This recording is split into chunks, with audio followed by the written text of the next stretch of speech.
Thank you. Rohit గారు. నరేష్ గారు చెప్పండి sir. No two love stories are the same. అవును sir. మీ ఎక్స్పీరియన్స్తో కరెక్ట్ స్టేట్మెంట్ అంటారా? మీ ఎక్స్పీరియన్స్తో కరెక్ట్ స్టేట్మెంట్ అంటారా?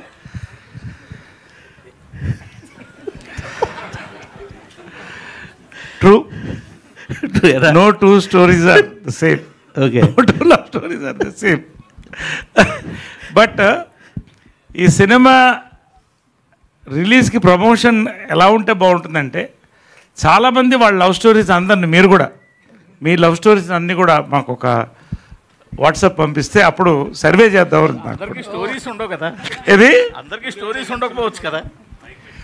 స్టోరీస్ అందరికి ఉంటాయండి, చెప్పుకోరు. స్టోరీ ఉండొచ్చు, స్టోరీస్ ఉండకపోవచ్చు. నేను చెప్పుకుంటాను అంతే.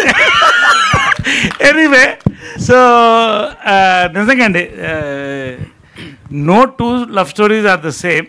బట్ ఇలాంటి లవ్ స్టోరీ మాత్రం నాకు తెలిసి, మరి ఇంగ్లీష్లో నాకు తెలియదు కానీ భారతదేశంలో వరకు ఇంతవరకు వెంకీ యొక్క వైల్డ్ ఒక ఆలోచనలో, ఇమాజినేషన్లో పుట్టినటువంటి ఒక బ్యూటిఫుల్ లవ్ స్టోరీ. ఇది మాత్రం టోటలీ డిఫరెంట్. రోహిత్ గారు. వెంకీ గారు సార్, ఇందాక నుంచి కొస అందరూ కూడా ఏదో ఒక చాలా గుట్టుగా పెట్టి ఉంచుతున్నారు. ఏంటో ఇది ఏదో ప్రపంచంలో చూడండి, ఇండియాలో చూడండి, ఇంతవరకు వెండి తెర చూడండి అంటున్నారు.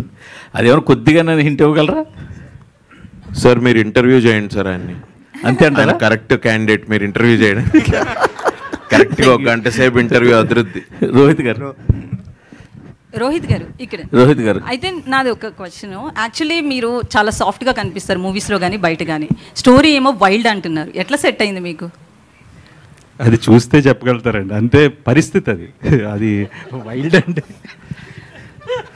అంటే దానికి I can not define. Once you see the film you'll understand what we're all talking about. So టీజర్లో 5 క్వాలిటీస్ అన్నారు కాబట్టి పర్సనల్ లైఫ్లో కూడా అవే 5 క్వాలిటీసా ఏంటి అసలు? ఇది కామెడీనా లేదంటే? అంటే డెఫినెట్గా ఎవ్రీ వన్ విల్ హ్యావ్